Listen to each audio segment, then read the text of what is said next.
तो आज last lecture है एटॉमिक स्ट्रक्चर का, ठीक है। आज खत्म हो जाएगा। नेक्स्ट क्लास से हम लोग पीरियोडिक टेबल स्टार्ट करेंगे, ठीक है। तो जो भी है आज बता देते हैं। क्वेश्चन कराना था और एक दो ग्राफ्स बताना था उससे रिलेटेड, ठीक है। सबसे अच्छा पहले सर, ये डार्क बॉडी रिएक्शन क्या होता है सर? क्या चीज? Sir dark body reaction. Dark wood sir क्या? Dark body reaction. Dark body yes sir. Reaction? Yes sir. Dark body reaction हम तो नहीं सुने हैं। एक कहाँ सेकंड पढ़े? सर, सर एक second black sir. Body radiation क्या होता है? हाँ सर, यही गलती से हम हमेशा उल्टा बोल देते हैं। दिखता नहीं है क्या तुमको, या पढ़ने में दिक्कत हो रहा है? नहीं नहीं सर, हम बुक में देख के नहीं, हम अपने से बोल रहे थे। हम याद किए थे कि क्या हो रहा है, तो वही हम गलत बोल। डार्क बॉडी रिएक्शन और ब्लैक रेडिएशन में तुमको अंतर नहीं दिख रहा है? अजीब हो हाँ यार तुम। हाँ सर, सॉरी सॉरी, गलती हो गया। तुमसे हमेशा यही गलती होता है। हाँ सर, जल्दीबाजी में हम कुछ भी बोल देते हैं बस। Black body radiation, black body हम लोग किसको बोलते हैं? कि वैसा बॉडी जो आइडियल बॉडी होता है, जो कि सारे रेडिएशन को एब्जॉर्ब कर सकता है, तो वो ब्लैक बॉडी होता है। और अगर वो एब्जॉर्ब करेगा तो वो एमिट करना स्टार्ट करेगा ना, तो ब्लैक बॉडी से जो रेडिएशन बाहर निकलता है, तो उसको हम लोग ब्लैक बॉडी रेडिएशन बोलते हैं।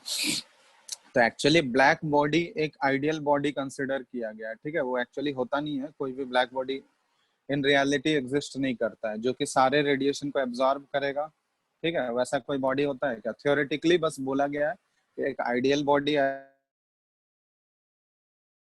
लेगा, तो उस बॉडी को बोला जाता है ब्लैक बॉडी। समझ में आया? तो वैसा प्रैक्टिकली पॉसिबल नहीं है। सर एक बार फिर से बोलिए सर, आपका बीच में आवाज कट गया था सर। बोल रहे हैं ब्लैक बॉडी का मतलब हुआ कि वैसा बॉडी, आइडियल बॉडी, जो कि सभी, कोई भी, किसी भी तरह के रेडिएशंस को वो एब्जॉर्ब कर लेगा। जितना भी रेडिएशन उसके ऊपर गिरेगा वो सबको एब्जॉर्ब कर लेगा, तो वो ब्लैक बॉडी होता है, ठीक है। तो ये आइडियल केस है, लेकिन थ्योरेटिकली बस बोला गया है, प्रैक्टिकली ऐसा कोई बॉडी पॉसिबल नहीं है, क्योंकि वो कुछ ना कुछ लाइट रेस को रिफ्लेक्ट करेगा ही, सारे को वो एब्जॉर्ब नहीं कर सकता है, ठीक है। तो ये सर है। ब्लैक होल के जैसा। हाँ, ब्लैक होल के जैसा। सर बुकलेट में बहुत जगह मुलिकन्स ऑयल ड्रॉप एक्सपेरिमेंट करके कुछ दिया हुआ है, वो क्या है? मोलिकन्स मोलिकन्स ऑयल ड्रॉप एक्सपेरिमेंट, वो एनसीईआरटी में देखो, उसमें चार्ज चार्ज ऑफ इलेक्ट्रॉन या चार्ज बाय मास का रेशियो निकाला है उससे। वो जो एक्सपेरिमेंट किया था ना, ई बाय यस। एम जो बोलते हैं, ई अच्छा, बाय एम उसका। रेशियो बोलते हैं ना। ई क्या यस सर। होता है? ऊपर चार्ज होता है और नीचे एम क्या होता है? मास होता है। तो वो इलेक्ट्रॉन का जो e by m ratio calculate हुआ था, वो मोलिकन्स ऑयल ड्रॉप एक्सपेरिमेंट से ही हुआ था। तो देख लेना, बस वो एक्सपेरिमेंट है एक, जो कि चार्ज बाय मास को कैलकुलेट किया था, ठीक है। और यस सर। कुछ नहीं है। चलो एक क्वेश्चन दे रहे हैं श्रोडिंगर वेव इक्वेशन से रिलेटेड। जैसे ये क्वेश्चन है, इस टाइप के क्वेश्चंस एग्जाम में भी पूछे गए हैं बहुत, ठीक है। तो देख लो क्या है, कैसे सॉल्व करेंगे इसको। Yes. The solution of the Schrodinger wave equation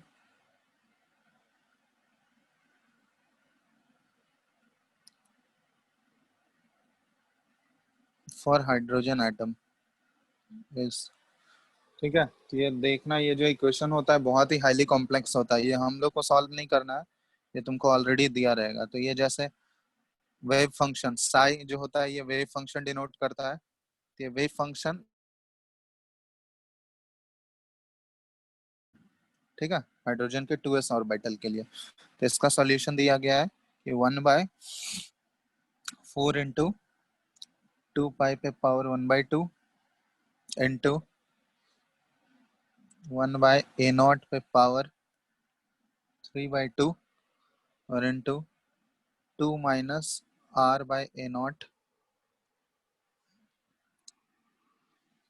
power e पे पावर माइनस r/a, ठीक है। तो ये दिया हुआ है हम लोगों को। कि 2s के लिए जब सॉल्व किया जाता है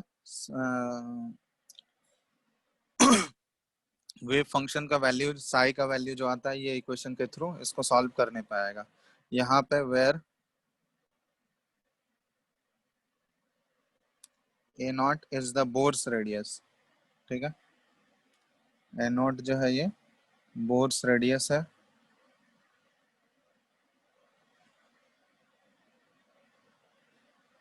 तो यहाँ पे फाइंड करना है तुमको। और एक और चीज दिया गया है कि let the radial node in 2s be at r naught, ठीक है। बोला गया है कि रेडियल नोड जो है 2s में वो आर नॉट पे है, तो फाइंड यहाँ पे करना है, then find r in terms of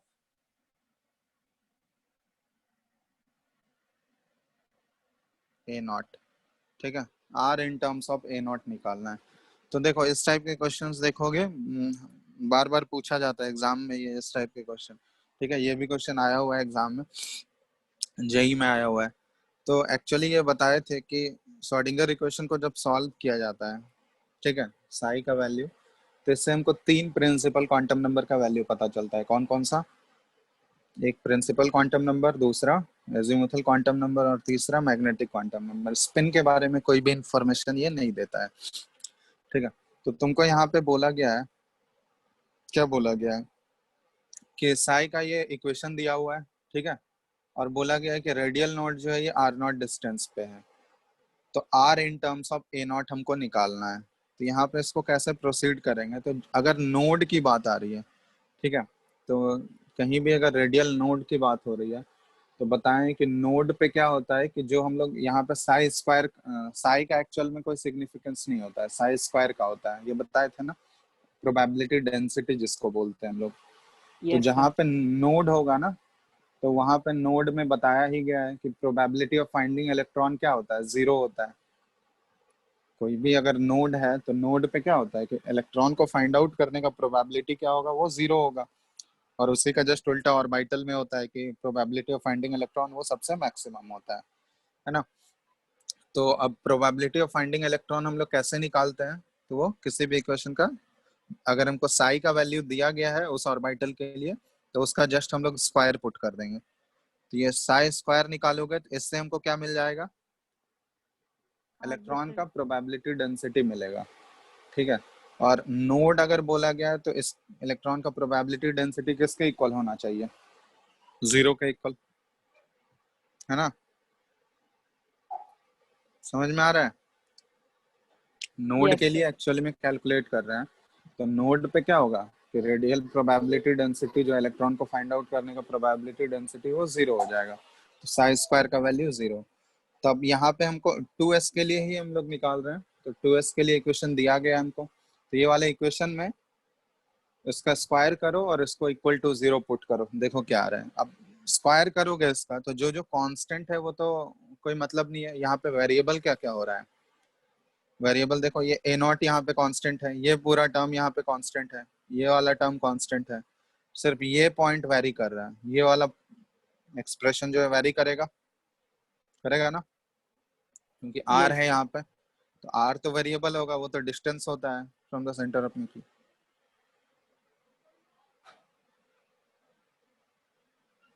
ठीक है।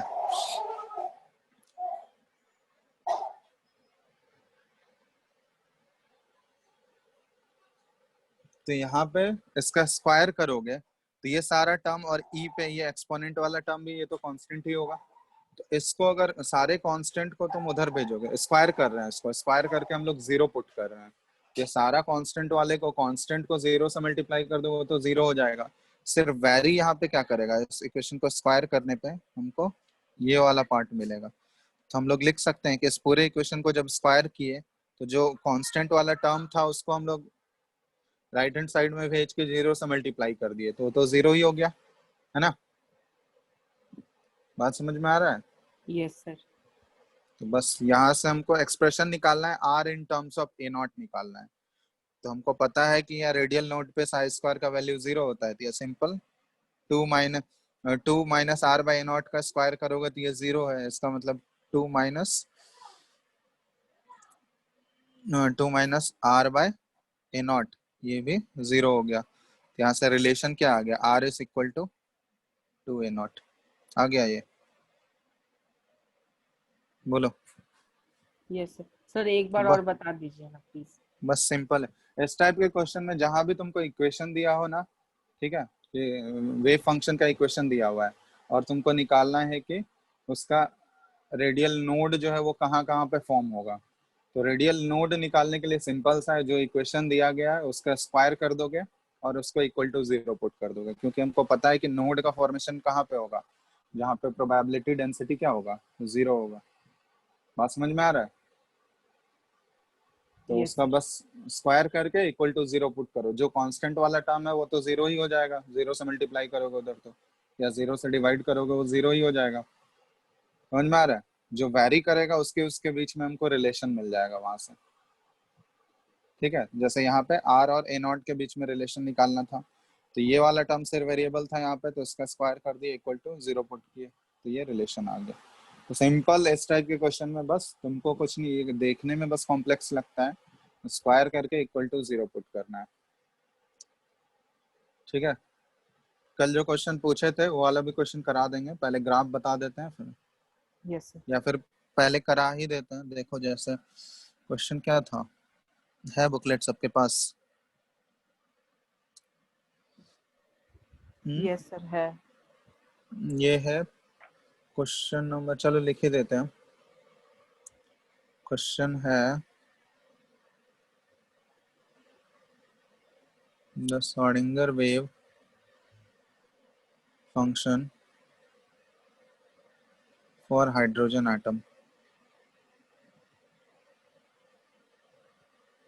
Is,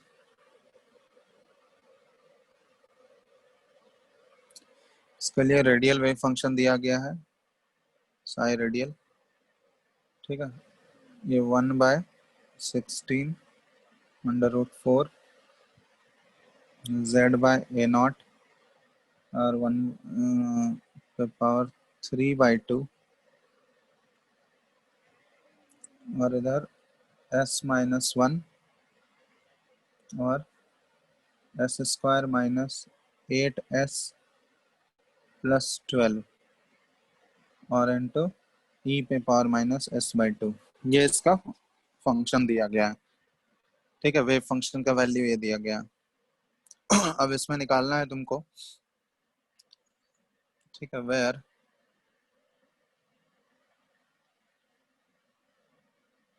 a0 and z are the constant in which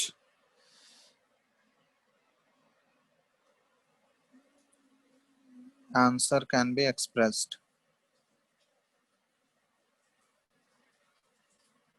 and s का वैल्यू जो दिया गया है ये 2zr/a0 है। ठीक है, तो यहाँ पे तुमको फाइंड आउट करना है मिनिमम, क्या एस की जगह पे सिग्मा है, s की जगह पे, क्वेश्चन में सिग्मा है। कहाँ पे सिग्मा है? सर 41 क्वेश्चन ना। हाँ, sir s is equal to 2zr/a0 लिखे हैं ना, तो एस की जगह पे सिग्मा है। s की जगह पे सिग्मा नहीं हो, ये एक्चुअली s का ही सॉल्यूशन कर रहा है ना। ठीक है, तो यहाँ पे तुमको निकालना है minimum and maximum positions of radial nodes from the nucleus, ठीक है, चलो, तो मिनिमम और मैक्सिमम पोजीशन निकालना है यहाँ पे। तो सेम टाइप का क्वेश्चन है, बिल्कुल वैसा ही क्वेश्चन है ना, इसमें भी। तो यहाँ पे देखो, ये इक्वेशन के फॉर्म में यहाँ पे दिया हुआ है डायरेक्ट तुमको, वहां पे तो डायरेक्ट लीनियर इक्वेशन था, यहाँ पे क्वाड्रेटिक इक्वेशन के फॉर्म में दिया गया है। तो यहाँ भी क्या करोगे, हमको रेडियल नोड का डिस्टेंस निकालना है कि मैक्सिमम और मिनिमम डिस्टेंस कितना हो सकता है न्यूक्लियस से, मतलब आर का वैल्यू निकालना है हमको, न्यूक्लियस से वो मैक्सिमम और मिनिमम कितना होगा। तो अगर रेडियल नोड फाइंड आउट करना है हमको, रेडियल नोड का डिस्टेंस फाइंड आउट करना है, तो नोड के लिए क्या होगा, हम लोग सॉल्यूशन करेंगे इसका। वेव फंक्शन का हमको दिया गया इक्वेशन दिया गया है ये, तो जहाँ पे नोड आएगा, रेडियल नोड आएगा, उस जगह पे साई स्क्वायर का वैल्यू क्या होना चाहिए, 0 होना चाहिए, होना चाहिए ना 0। यस सर, होना चाहिए। तो बस 0 पुट करो यहाँ पे, तो 0 पुट करने से देखो क्या इक्वेशन आ रहा है। तब जो कांस्टेंट वाला टर्म है वो तो उधर जाएगा, तो वो 0 ही हो जाएगा। तो यहाँ पे वेरी क्या कर रहा है, एस वाला टर्म, क्वाड्रेटिक इक्वेशन वाला टर्म वेरी कर जाएगा। ये जो पूरा टर्म है यहाँ पे, यस सर। इसका स्क्वायर कर दोगे और इक्वल टू 0 पुट कर दोगे, तो यहाँ तुम्हारा क्या आ गया, s-1 का स्क्वायर, और ये s square minus 8s plus 12 का स्क्वायर इक्वल टू 0 पुट कर दोगे, यही होगा ना। Yes sir. तो अब इसको इक्वल टू 0 पुट करके s के लिए सॉल्यूशन कर लोगे, यस सर, हो जाएगा। तो s का यहाँ पे देखो वैल्यू आ जाएगा, s का कुछ ना कुछ न्यूमेरिकल वैल्यू ही आएगा ना यहाँ से। क्वाड्रेटिक इक्वेशन तो सॉल्व करने आता है, एक बार इसको 0 पुट करोगे, एक बार इसको 0 पुट करोगे, ठीक है। तो s का कोई न्यूमेरिकल वैल्यू आएगा यहाँ से, आएगा।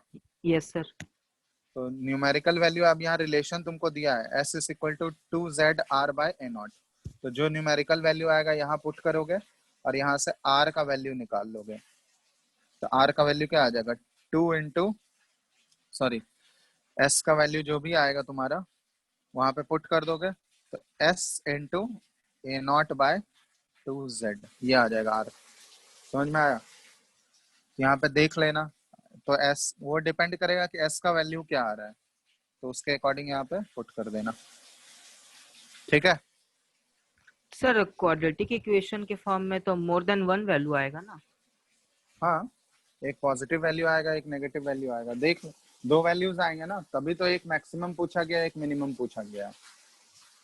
एक वैल्यू से तुमको मैक्सिमम का मिल जाएगा और दूसरे वैल्यू से मिनिमम का मिल जाएगा, ठीक है। तभी तो दो पूछा गया है ना। Yes sir. बात समझ में आ रहा है। तो क्वाड्रेटिक इक्वेशन सॉल्व करोगे, दो वैल्यूज तो आएंगे ही, तो एक वैल्यू से तुम्हारा मैक्सिमम पॉइंट मिल जाएगा और दूसरे से मिनिमम, ठीक है। Yes sir. चलो, तो ये अगर हो गया तो ऐसे टाइप के क्वेश्चंस मिलेंगे तुमको इससे स्टार्टिंग करवे, सिंपल है, बस इक्वेशन देख के मतलब वो मत कर लेना कि ये डिफिकल्ट क्वेश्चन है। इक्वेशन से कोई मतलब नहीं है, उतना लंबा चौड़ा हम लोग को सॉल्व नहीं करना है, बस उसको स्क्वायर करना है, क्योंकि नोड वाला ही क्वेश्चन पूछा जाएगा। स्क्वायर करना है, इक्वल टू 0 पुट करना है, तो जो वेरिएबल वाला टर्म है बस उसी को सॉल्व करना है, बाकी सारा कांस्टेंट वो 0 हो जाएगा, ठीक है। Yes sir. Yes sir. चलो, तो इस टाइप के क्वेश्चंस मिलेंगे। अब देखो एक दो ग्राफ्स होता है, बस वो देख लो बस जल्दी जल्दी, और कुछ है नहीं इसमें, बाकी डिटेल में तो करना नहीं है। तो ये वेव फंक्शन जो होता है ना, ठीक है, वेव फंक्शन का दो, जैसे वेव फंक्शन साई जो है इसका दो पार्ट होता है, एक होता है रेडियल पार्ट और दूसरा होता है एंगुलर पार्ट, ठीक है। तो रेडियल पार्ट को शॉर्ट फॉर्म में आर, और अलोंग द रेडियस होता है, ये रेडियस के चारों बगल होगा, तो इसको आर से भी डिनोट किया जाता है, r into R as a function of small r होगा, ठीक है। मतलब ये एक्चुअली वेव फंक्शन है, wave function as a function of small r, तो इसका इक्वेशन दिया रहेगा स्मॉल आर के फंक्शन में। और अगर एंगुलर पार्ट होगा तो ये कुछ ना कुछ एंगल पे होगा, तो एंगुलर पार्ट में क्या होगा, थीटा और फाई, दो वैल्यूज यहाँ पे यूज किए जाते हैं, ठीक है। तो थीटा और फाई क्या है, तो यहाँ पे एंगुलर पार्ट जो है ये तीनों एक्सिस में 3D में होता है, ठीक है ना, एक्स एक्सिस, वाई एक्सिस और जेड एक्सिस, तो ये पोलर के फॉर्म में होता है। तो ये हम लोग को नहीं करना है, हम लोग को जो ग्राफ प्लॉट करना है वो सिर्फ रेडियल पार्ट का करना है, ठीक है। रेडियल पार्ट कैसे वैरी करेगा किसी भी इक्वेशन का, हर एक ऑर्बिटल का वेव फंक्शन का वैल्यू जो होता है वो डिफरेंट होता है। जैसे 1s ऑर्बिटल का डिफरेंट होगा वेव फंक्शन, 2s के लिए डिफरेंट होगा, 3s के लिए डिफरेंट होगा। तो हर एक वेव फंक्शन, हर एक ऑर्बिटल का वेव फंक्शन जो है वो वेरी करता है। तो हम लोग जो ग्राफ प्लॉट करेंगे वो सिर्फ और सिर्फ रेडियल पार्ट का करेंगे, एंगुलर पार्ट का अपने सिलेबस में नहीं है, ठीक है। तो रेडियल पार्ट का भी कुछ ही लिमिटेड ग्राफ से एक दो ग्राफ देखेंगे, बाकी नहीं है। तो एंगुलर पार्ट जो होता है ये पोलर कोऑर्डिनेट्स में होता है, तो वो हायर क्लासेस का टॉपिक है, ठीक है। तो अभी ये सब नहीं पढ़ना है। तो बस ध्यान रखो रेडियल पार्ट और एंगुलर पार्ट दो पार्ट होता है। तो जैसे अभी ग्राफ यहाँ पे इक्वेशन भी देखे होंगे, ये सारा इक्वेशन भी हम लोग को रेडियल पार्ट का ही दिया हुआ है ना। इसमें देखो ये वेव फंक्शन जो है ये रेडियल इक्वेशन ही दिया गया है, ठीक है। तो हम लोग ग्राफ भी जो प्लॉट करेंगे वो रेडियल पार्ट ही करेंगे।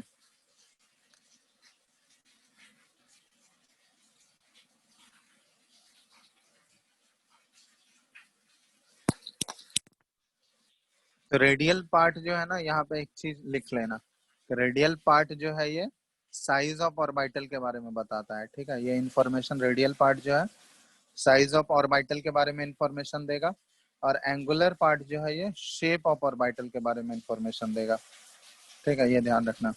तो वेव फंक्शन का जो रेडियल पार्ट है वो साइज के बारे में बताता है, और एंगुलर पार्ट जो होता है वो शेप के बारे में बताता है ऑर्बिटल का, ठीक है। अब यहाँ देखो एक्चुअली में हम लोग वेव कैसे प्लॉटिंग कर रहे हैं।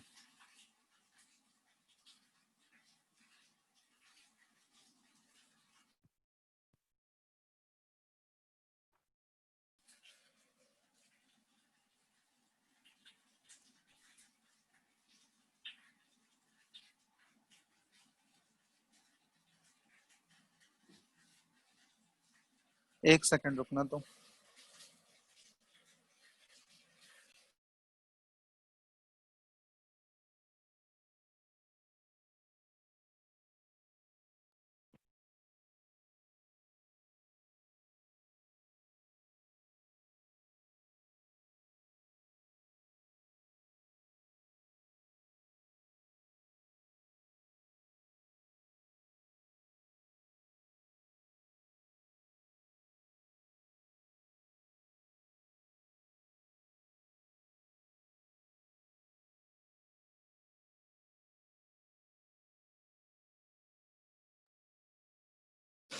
हेलो, आ रहा है आवाज? Yes sir. Yes sir. चलो,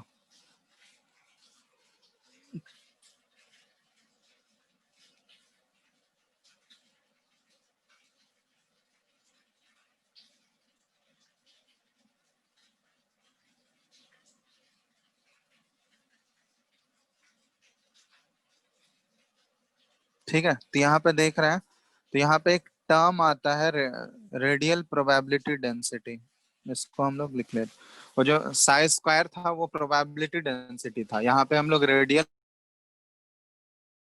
पार्ट का ग्राफ प्लॉट करेंगे, तो रेडियल पार्ट में यहाँ पे हम लोग बात करेंगे रेडियल प्रोबेबिलिटी डेंसिटी के बारे में, ठीक है। जो रेडियल पार्ट का प्रोबेबिलिटी डेंसिटी होगा, तो रेडियल प्रोबेबिलिटी डेंसिटी को कैसे डिफाइन किया जाता है, ठीक है, ये लिख लेते हैं पहले। तो the square of the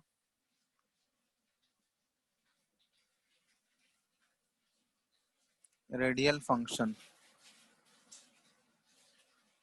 are square, ठीक है। तो ये जो रेडियल पार्ट था ना, इसको आर से डिनोट करते हैं हम लोग। इसी का अगर स्क्वायर कर दोगे, ये रेडियल पार्ट का जो स्क्वायर कर देंगे, तो ये हमको क्या मिल जाएगा, रेडियल प्रोबेबिलिटी डेंसिटी मिल जाएगा, R square. It gives the probability of finding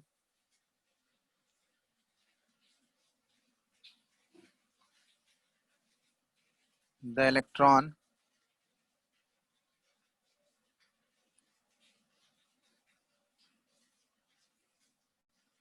in a small volume dv, ठीक है, near the point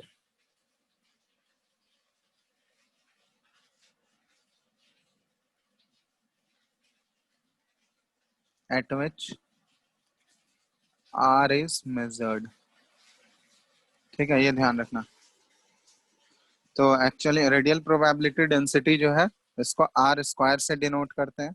are square क्या हो गया, ये sigma square, sorry psi square R का ये रिप्रेजेंटेशन है। साई जो है, साई आर जो है ये रेडियल वेव फंक्शन प्लॉट करे।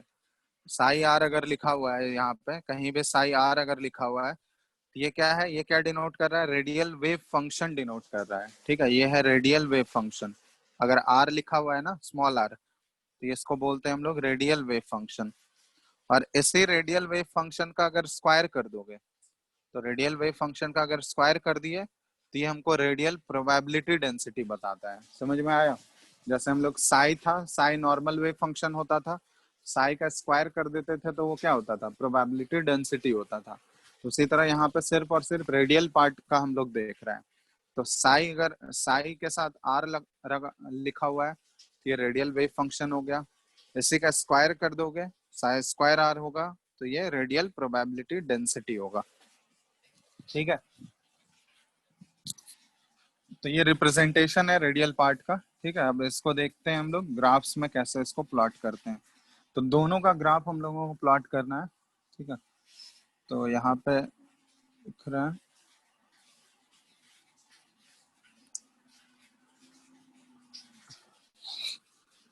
तो इधर जो ग्राफ प्लॉटिंग कर रहे हैं ये है रेडियल वेव फंक्शन का। ठीक है, और इधर जो ग्राफ प्लॉट करेंगे ये रेडियल प्रोबेबिलिटी डेंसिटी का।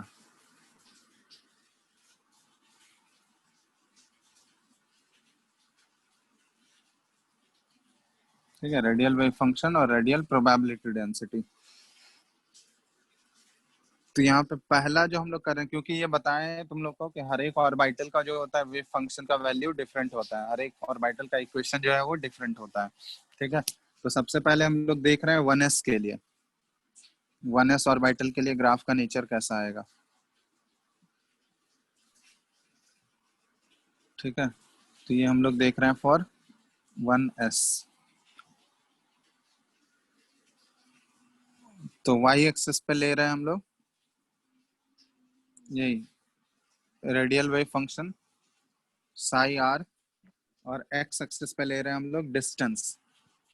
ठीक है, distance from the nucleus versus R हम लोग प्लॉटिंग कर रहे हैं। तो न्यूक्लियस से डिस्टेंस वो x एक्सिस पे ले रहे हैं हम लोग, और y एक्सिस पे उसका radial wave function psi are ले रहे हैं।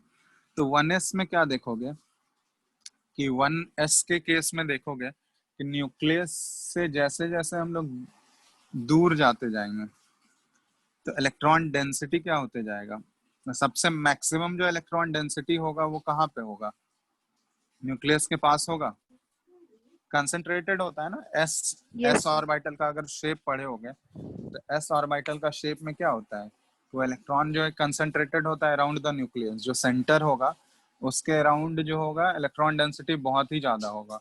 और जैसे जैसे हम लोग उससे दूर जाते जाएंगे, उससे रेडियली अगर हम लोग आगे मूव करते जाएं, तो रेडियली मूव आगे करोगे तो क्या होगा कि डिस्टेंस जैसे जैसे न्यूक्लियस से बढ़ते जाएगा तो उस इलेक्ट्रॉन का डेंसिटी भी क्या होते जाएगा, वो कम होते जाएगा होगा। Yes sir. तो वो एस ऑर्बिटल के केस में हम लोग बात कर रहे हैं, यहाँ 1s का ड्रॉ कर रहे हैं। तो यहाँ पे क्या ऐसे ग्राफ देखो, जब बिल्कुल ये जीरो है, मतलब डिस्टेंस फ्रॉम द न्यूक्लियस अगर जीरो है, तो उस समय जो साई का वैल्यू होगा वो सबसे मैक्सिमम होगा होगा तो मैक्सिमम है। और जैसे जैसे हम लोग न्यूक्लियस से दूर जाते जा रहे हैं तो ये वैल्यू जो है वो डिक्रीज करते जा रहा है, ये वैल्यू ऐसे डिक्रीज करते जाएगा। बात समझ में आ रहा है? ये ग्राफ मतलब अगर डिस्टेंस जीरो है, न्यूक्लियस से डिस्टेंस जीरो है, तो उस समय जो उसका वेव फंक्शन वाला पार्ट है ये सबसे मैक्सिमम है। और जैसे जैसे हम लोग न्यूक्लियस से आगे बढ़ते जा रहे हैं तो इसका वेव फंक्शन का वैल्यू भी क्या होते जाएगा, ये धीरे धीरे कम होते जाएगा, सर होगा वो कम। इन्फिनिटी तक जाएगा ना? क्या इन्फिनिटी तक जाएगा? सर डिक्रीज करेगा तो वो इन्फिनिटी तक जाएगा। इन्फिनिटी तक मतलब हम लोग बोलते हैं कि वो बिल्कुल जीरो नहीं हो जाता है। ठीक है, वो जीरो नहीं होता है, वो उसके पैरेलल हो जाता है, नीचे जाके बिल्कुल उसके पैरेलल हो जाता है। ठीक है, यस। बिल्कुल जीरो नहीं बोलते हम लोग। अब देखो इसी का हमको रेडियल पार्ट ड्रॉ करना है, रेडियल प्रोबेबिलिटी डेंसिटी, मतलब इसी को स्क्वायर करके हमको प्लॉट करना है। ठीक है, तो ये सेम वन सर एस के वो लिए यहाँ। इससे हाँ बोलो। सर वो एक्स एक्सिस पे वहां पर टच नहीं रहता, थोड़ा सा पैरेलल ही जाता है। हाँ हाँ पैरेलल ही जाएगा।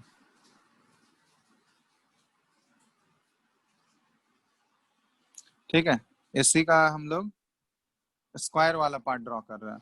तो इसका स्क्वायर वाला पार्ट ड्रॉ करोगे तो ये स्क्वायर वाला भी ग्राफ का नेचर तो सेम ही होगा ना। यहाँ भी वन एस के लिए ही अगर हम लोग ड्रॉ कर रहे हैं तो वन एस में भी देखोगे कि सबसे ज्यादा प्रोबेबिलिटी डेंसिटी न्यूक्लियस के सबसे ज्यादा क्लोज ही होगा। जैसे हम लोग न्यूक्लियस से दूर जाते जाएंगे तो इलेक्ट्रॉन का डेंसिटी क्या होते जाएगा, वो कम होते जाएगा। तो यहाँ भी ग्राफ का नेचर बिल्कुल सेम होगा, बट ये स्क्वायर कर रहे हैं तो ये थोड़ा सा ग्राफ क्या हो जाएगा, स्टीप हो जाएगा। ठीक है, ये ग्राफ कुछ इस तरह से स्टीप आ जाएगा। ठीक है, और ग्राफ का नेचर तो बिल्कुल सेम ही होगा ना। वन एस के लिए ही अगर प्लॉट कर रहे हैं तो ग्राफ का नेचर बिल्कुल सेम होगा, बट ग्राफ जो है ये थोड़ा सा स्टीप ऐसे ड्रॉ कर लेना, क्योंकि स्क्वायर वाला वैल्यूज प्लॉटिंग कर रहे हैं हम लोग। ठीक है, ये ग्राफ कुछ इस तरह से आ जाएगा, तो स्टीप ग्राफ आ जाएगा इस केस में।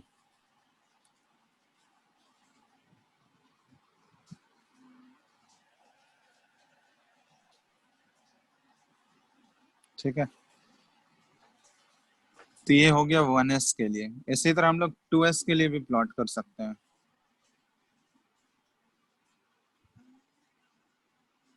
टू एस के लिए अगर देखोगे, ये यहाँ पे साई आर है और ये वर्सेस आर है, ये अब हम लोग टू एस के लिए प्लॉटिंग कर रहे हैं। तो टू एस के लिए बताना क्या आएगा, नेचर सेम होगा या डिफरेंट होगा।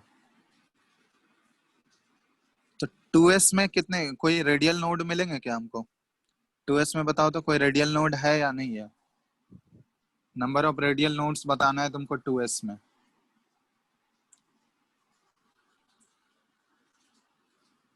है रेडियल नोड टू एस में?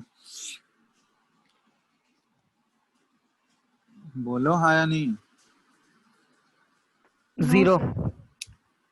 नंबर ऑफ रेडियल नोड 0 है टू एस में। रेडियल नोड का फॉर्मूला क्या होता है? n minus l minus 1। n minus l minus 1 0 होगा टू एस के लिए।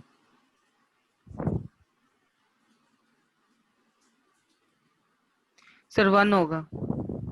1 होगा। तो number of radial nodes two s में कितना आ गया, 1 हो गया। ठीक है, तो कोई एक ऐसा पॉइंट इसमें टू एस में हमको मिलेगा जहां पे इलेक्ट्रॉन डेंसिटी बिल्कुल 0 होगा। तो यहाँ पे तो देखो 0 होगा, मतलब वहां पे साई का वैल्यू भी 0 हो जाएगा। जहां पे इलेक्ट्रॉन डेंसिटी 0 होगा वो साई का वैल्यू वहां पे 0 होगा। यहाँ पे वन एस में तो इंटरसेक्ट नहीं कर रहा था, 0 नहीं हुआ था, क्योंकि वन एस में कोई भी रेडियल नोड नहीं मिल रहा था। वन एस में होगा क्या कोई भी रेडियल नोड? बोलो, वन एस में कोई रेडियल नोड है? नहीं होगा। नो नहीं है। सर। लेकिन टू एस में एक रेडियल नोड आ रहा है, मतलब वो ग्राफ जो है वो एक बार 0 होगा, एक किसी एक पॉइंट पे 0 होगा। तो ये वैल्यू है, देखो इसका नेचर, क्योंकि एस ऑर्बिटल ही है, दोनों एस ऑर्बिटल है, तो नेचर तो मतलब न्यूक्लियस के पास तो सबसे मैक्सिमम होगा। ठीक है, इसके बाद ये डिक्रीज होना स्टार्ट करेगा। डिक्रीज होगा तो टू एस में क्या होगा, ये ग्राफ एक बार इंटरसेक्ट करेगा। ठीक है, क्योंकि हमको पता है कि एक रेडियल नोड मिल रहा है यहाँ पे। तो रेडियल नोड मतलब वहां पे इलेक्ट्रॉन डेंसिटी बिल्कुल क्या हो जाएगा, वो 0। तो ये 0 हो गया, एक पॉइंट पे कट किया, मतलब एक पॉइंट पे कट किया, इसका मतलब एक रेडियल नोड है। इसके बाद ये नेगेटिव हो गया और इसके बाद ये ऐसे पैरेलल हो जाता है, इसके नेगेटिव में ही पैरेलल हो जाता है। क्योंकि यहाँ पे बताया है कि साई है, ये वेव फंक्शन है, तो वेव फंक्शन का वैल्यू पॉजिटिव और नेगेटिव दोनों हो सकता है। लेकिन जब इसका स्क्वायर कर दोगे ना, स्क्वायर जब हम लोग कर देंगे, जब प्रोबेबिलिटी डेंसिटी की बात करेंगे, तो स्क्वायर करने पे इसका वैल्यू सिर्फ और सिर्फ पॉजिटिव हो सकता है।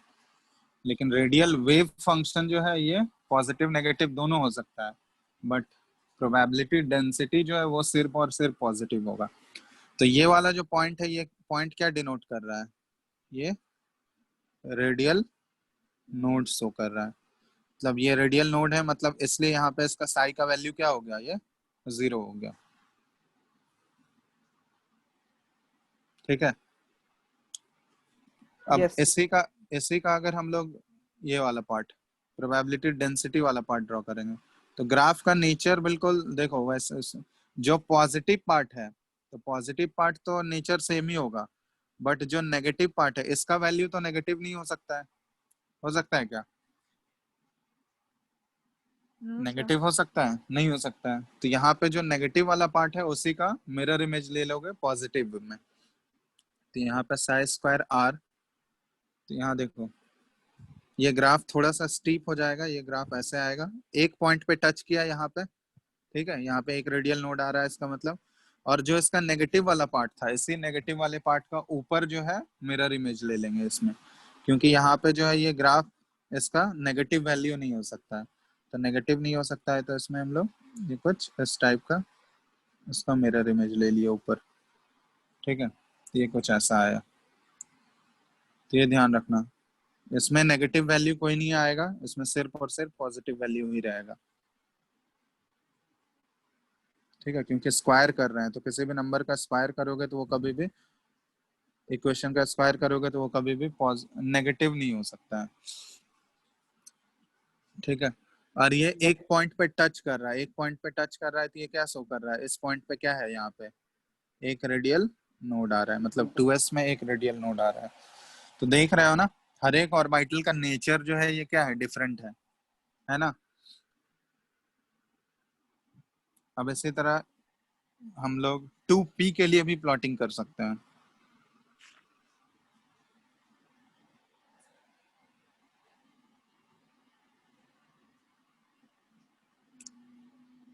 ये r है इधर, ये 2p के लिए कर रहे हैं, 2p के लिए ग्राफ बताना कैसा आएगा।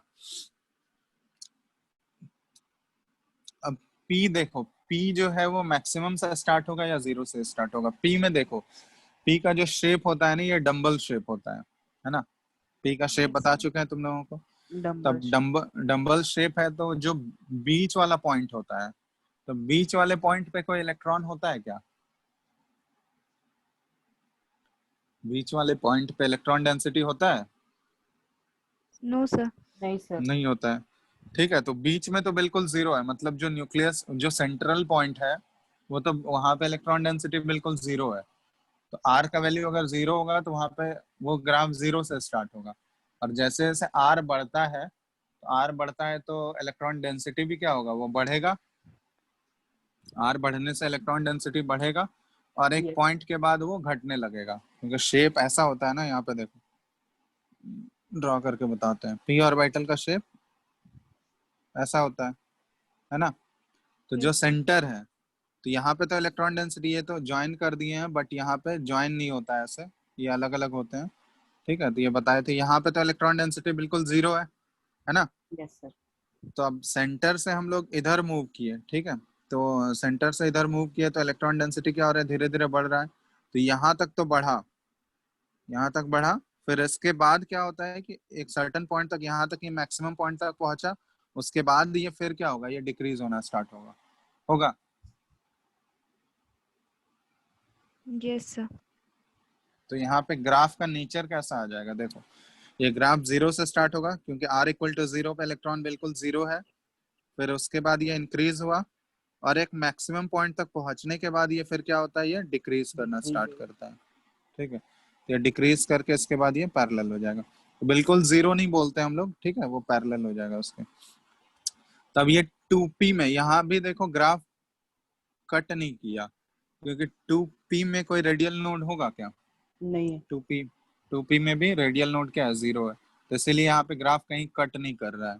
एक्स एक्सिस को अगर रेडियल नोड मिलता तो वो एक्स एक्सिस को कट करता, बट यहाँ पे रेडियल नोड है नहीं तो इसलिए ये एक्स एक्सिस को कट नहीं करेगा,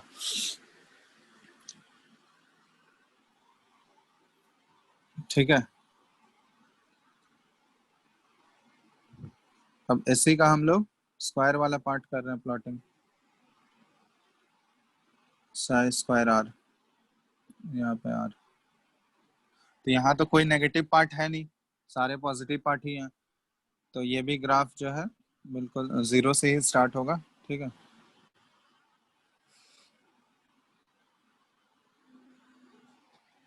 जीरो से स्टार्ट हुआ और ये थोड़ा सा स्टीप हो जाएगा क्योंकि स्क्वायर वाला वैल्यू है, और ये मैक्सिमम तक गया, और उसके बाद ये ग्राफ कुछ इस तरह से आ जाएगा। ठीक है, तो ये हो गया 2p का। अब इसी तरह हम लोग एक, ये तुम लोग खुद बनाओ, 3s का प्लॉटिंग करना है। साई आर, ये 3s का, और इसी का स्क्वायर वाला पार्ट 3s का बनाओ। तो ये तुम लोग खुद ग्राफ का नेचर कैसा आएगा।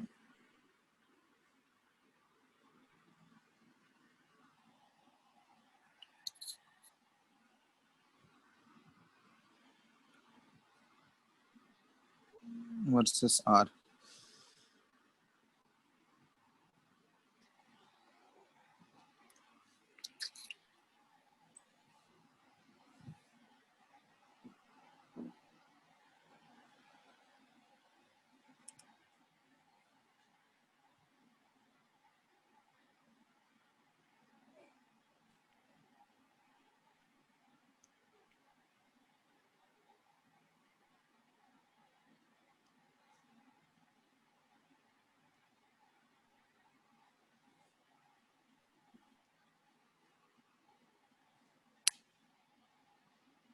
हो गया सर।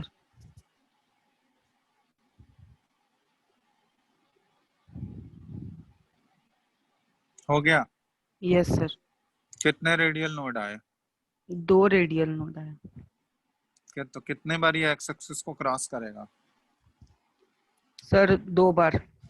चलो यहाँ हम ड्रॉ कर रहे हैं, तुम लोग मैच कर लेना। ये ग्राफ मैक्सिमम से स्टार्ट होगा, ठीक है, और ये एक बार कट किया, फिर दोबारा यहाँ पे कट किया, और इसके बाद ये ग्राफ कुछ ऐसा आ जाएगा। तो ये है इसका, ठीक है। और इसी तरह इसका स्क्वायर वाला अगर करेंगे तो स्क्वायर वाले में सारे पॉजिटिव पार्ट आएंगे। तो ये 2 बार टच करेगा यहाँ पे, तो एक बार यहाँ टच किया, ठीक है, उसके बाद ये बढ़ा, उसके बाद दोबारा यहाँ टच किया, उसके बाद फिर इंक्रीज हुआ, और उसके बाद ये इसके पैरेलल चला जाएगा।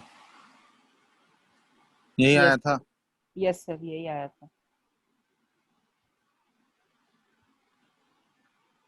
ठीक है, तो दो दो बार यहाँ कट कर रहा है, इसका मतलब यहाँ पे 2 रेडियल नोड्स आ रहे हैं। रेडियल नोड्स मतलब एक रेडियल नोड यहाँ पे, दूसरा रेडियल नोड यहाँ पे, और ये 2 बार टच कर रहा है, मतलब यहाँ पे 2 रेडियल। तो साइज स्क्वायर आर, और ये वर्सेस आर है, ठीक है। Yes sir. वाह, तो बस यही ग्राफ्स हैं, ये कुछ कुछ ग्राफ्स हैं जो कि कॉमन ग्राफ्स हैं, ठीक है। तो इसमें ध्यान रखना है कि एस वाला जब भी ग्राफ ड्रॉ होगा तो वो मैक्सिमम से स्टार्ट होगा, और पी वाला ग्राफ ड्रॉ करोगे तो वो 0 से स्टार्ट होगा, ठीक है। बस यही थोड़ा सा ध्यान रखना होता है, बाकी खुद से भी कर सकते हो। वो रेडियल वाला पार्ट ही करना है हम लोगों को, तो रेडियल नोड से निकाल लोगे कितनी बार वो कट करेगा, ठीक है। तो वो फॉर्मूला n-l-1 से कैलकुलेट कर लोगे कितने नंबर ऑफ रेडियल नोड्स हैं, तो जितने नंबर ऑफ रेडियल नोड्स आ रहे हैं वो उतनी बार वहां पे कट करेगा एक्स एक्सिस को, ठीक है। Yes sir. चलो, तो यही है ग्राफ, देख लो एक बार। तो ग्राफ से रिलेटेड भी क्वेश्चंस पूछे जाते हैं, ठीक है, तो एक बार देखना है इसमें। चलो, तो ये हो गया कंप्लीट। और कोई क्वेश्चन है तो तुम लोगों को पूछ लो, नहीं है तो यस फिर सर। ये चैप्टर कंप्लीट हो गया है मेरे एंड से, ठीक है। तो तुम लोग अब बाकी बनाओ क्वेश्चंस, आगे नेक्स्ट क्लास में हम नेक्स्ट चैप्टर स्टार्ट करेंगे, पीरियोडिक टेबल, ठीक है। कुछ पूछना है क्वेश्चन तो बताओ। सर, मास नंबर तो एक होल नंबर होता है ना, वो तो फ्रैक्शनल नहीं होता है, एटॉमिक मास फ्रैक्शनल होता है। मास नंबर फ्रैक्शनल नहीं हो सकता है।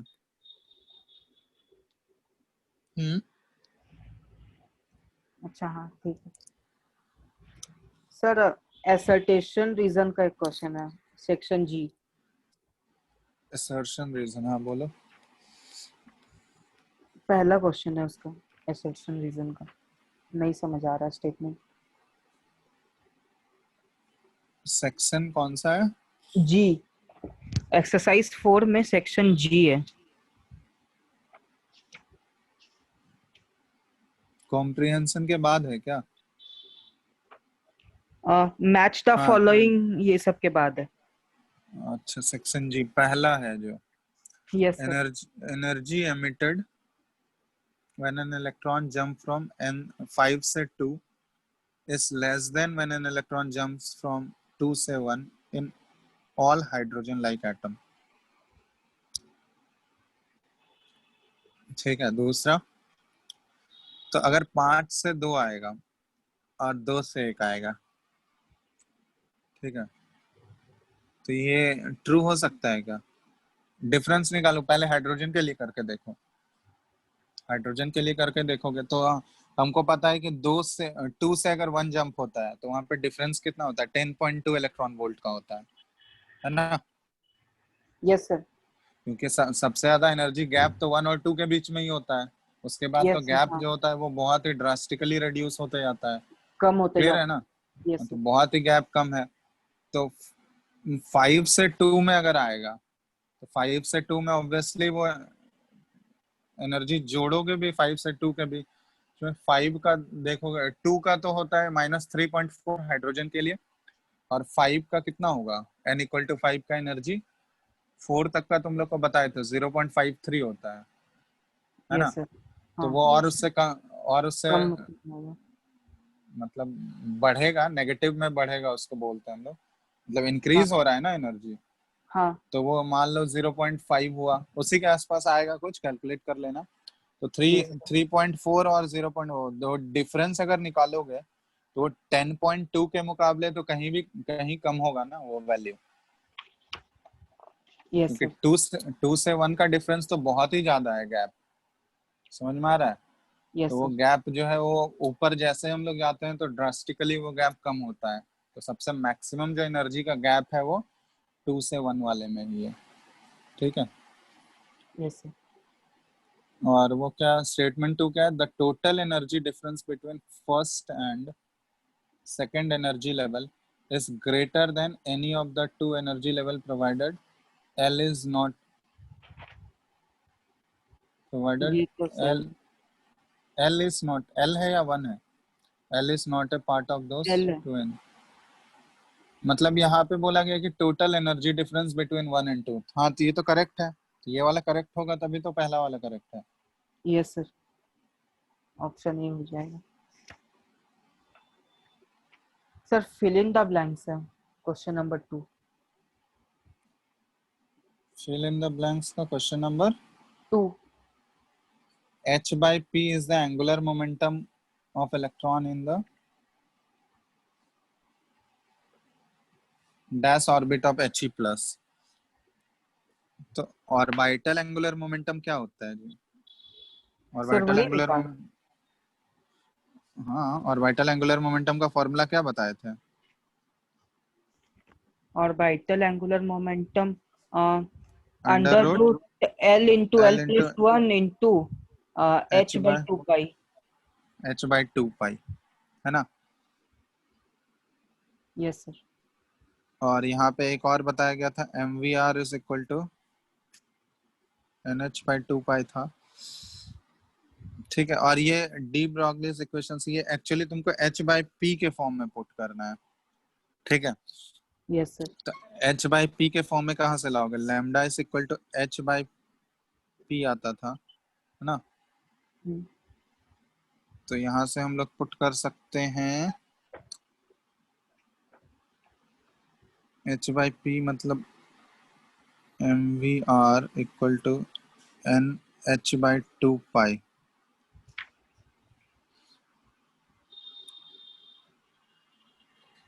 तो यहाँ से क्या लिख सकते हैं हम लोग, बताओ तो?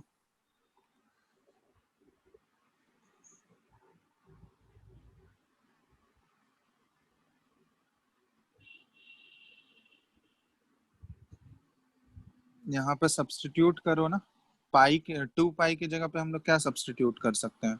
तो 2 पाई इज इक्वल टू हम लोग लिख सकते हैं, ये p के टर्म में सब्स्टिट्यूट कर दो, तो 2 पाई की जगह हम लोग पुट कर सकते हैं nh/p into r। Yes sir.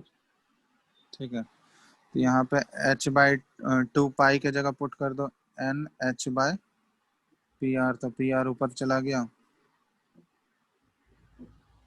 अच्छा सॉरी, एक मिनट रुको।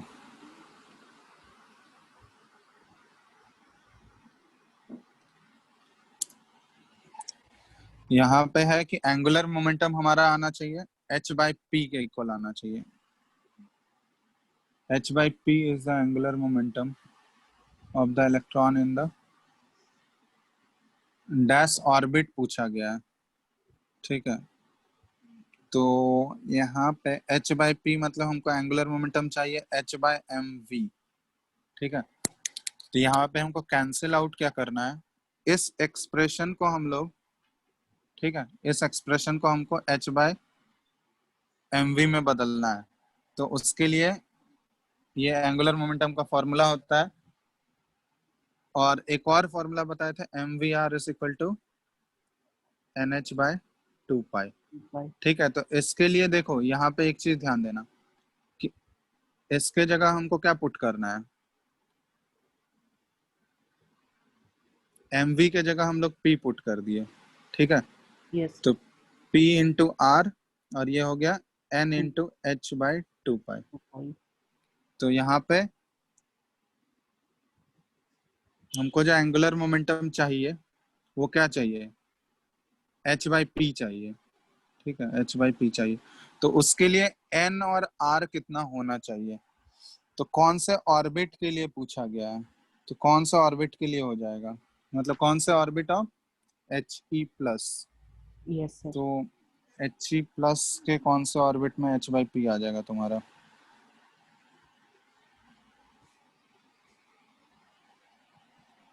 वैल्यू सब्स्टिट्यूट करके देखो सारे, एक बार देखो वैल्यू सब्स्टिट्यूट सारा करके वैल्यू कौन, वो इक्वेशन सेम आ रहा है, वैल्यूज पुट करके देखो।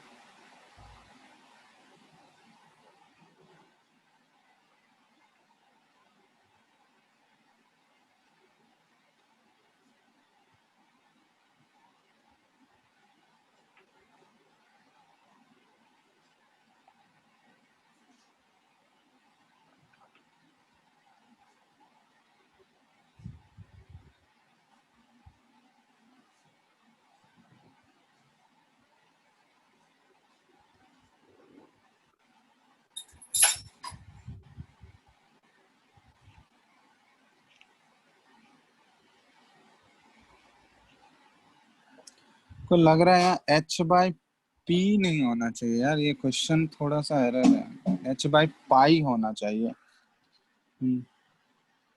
क्योंकि p के टर्म में इसको कैसे रिप्लेस कर सकते हैं, ठीक है, ये p से इसको रिलेट नहीं कर सकते, क्योंकि ऑर्बिटल एंगुलर मोमेंटम के एक्सप्रेशन में क्या आ रहा है, पाई आ रहा है ना, यस सर। ठीक है। पी तो वो h कहाँ से आ गया? p नहीं होगा, वो पाई को ही एक्चुअली रिप्रेजेंट किया होगा, पाई पी लिख दिया होगा गलती p से। से, हाँ ठीक है। तो वो p पाई होगा, उसको पाई कर लो, ठीक है ठीक सर। है। पी अलग है, पी मोमेंटम हो गया, वो एक्चुअली मिसप्रिंट हो गया होगा, ठीक है, वो पाई होगा। ठीक है सर, इसको करके देखेंगे। वहां पे पाई पुट करो, अब तो आ ही जाएगा, अब क्योंकि आ यहाँ जाए। हाँ पाई चाहिए ना हमको, तो उसके लिए एल का वैल्यू क्या होना चाहिए, तो जो पाई मिल जाएगा हमको, ठीक है। तो वो आप पुट कर लेना, अब वैल्यूज आ जाए, क्योंकि हमको एच अंडर रूट एच, ये L into L plus one होता है, ठीक है। तो यस यहाँ पे वैल्यूज पुट करके देखना कि किस में ये टू टू कैंसिल आउट हो जाएगा, सिर्फ एच बाई पाई बचेगा, ठीक है। तो एल का वैल्यू क्या होना चाहिए, जो एल का अंडर रूट हमको टू आना चाहिए, ठीक है। तो वो टू टू कैंसिल आउट हो जाएगा, सिर्फ पाई बच जाएगा, तो करके देख लेना, ठीक है। वो पाई होगा, एन एच बाई टू पाई है। तो यहाँ से भी देख सकते हो यार, यहाँ पे हीलियम के लिए पूछा गया है, तो यहाँ पे h बाई पाई चाहिए, m v r equal to n h by two pi होता है ना एंगुलर मोमेंटम, ये तो डायरेक्टली ये फॉर्मूला यूज भी नहीं करना होगा, h बाई टू पाई होता है, हमको चाहिए सिर्फ h बाई पाई। तो n का वैल्यू क्या होना चाहिए, टू होना चाहिए, two yes into sir. H by two pi होगा, तो ये टू टू कैंसिल आउट हो जाएगा, angular momentum h by pi ही हाँ, बच जाएगा। सेकेंड ऑर्बिट हो जाएगा। n का वैल्यू टू होगा, तो सेकेंड ऑर्बिट के लिए, ठीक है, वो देख लेना। हाँ ठीक।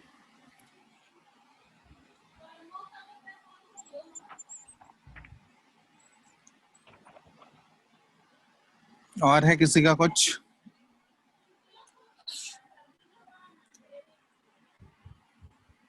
सर एक क्वेश्चन है कॉम्प्रिहेंशन में, सेकंड बोलो। कॉम्प्रिहेंशन में थर्ड क्वेश्चन है।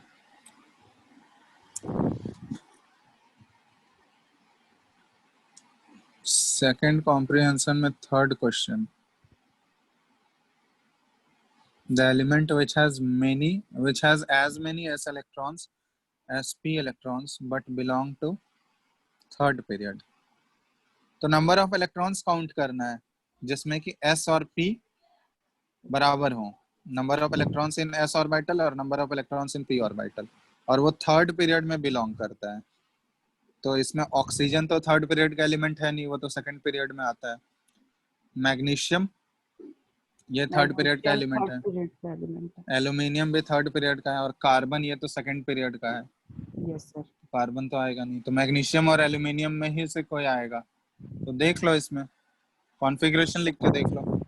सर एन का वैल्यू 2 कैसे होगा? हीलियम का तो सेकंड ऑर्बिट होता ही नहीं है। क्या चीज?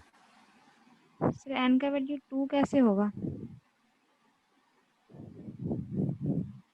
सर हीलियम का सेकंड ऑर्बिट तो जाएगा ही नहीं। ठीक है, ये मैग्नीशियम हो गया। एल्यूमिनियम का 1s2 2s2 2p6 और 3s2 3p1, यही है ना दोनों का कॉन्फ़िगरेशन। Yes sir. काउंट कर लो किसमें नंबर ऑफ s और p इलेक्ट्रॉन्स बराबर है। मैग्नीशियम हो जाएगा, साफ साफ दिख रहा है।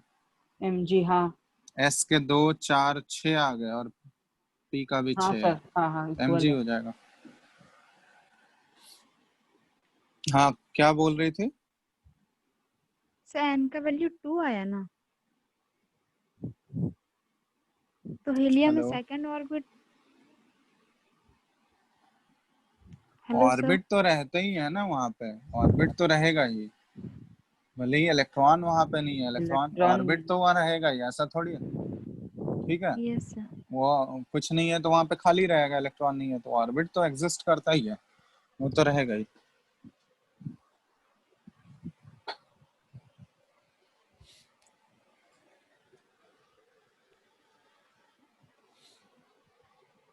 चलो तो ये हो गया, तुम लोग और भी क्वेश्चंस बना लो इसमें, ठीक है, जो भी बचा हुआ है क्वेश्चंस कंप्लीट करो।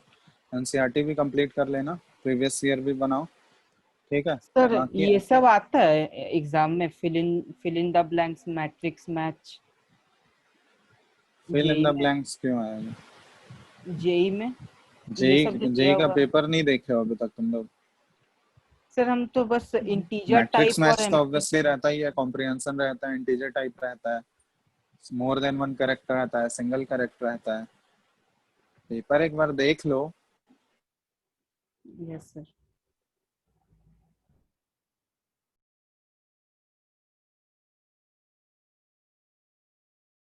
ये एडवांस में बहुत सारे रहते हैं, ठीक है, एक बार पैटर्न देख लेना पेपर में।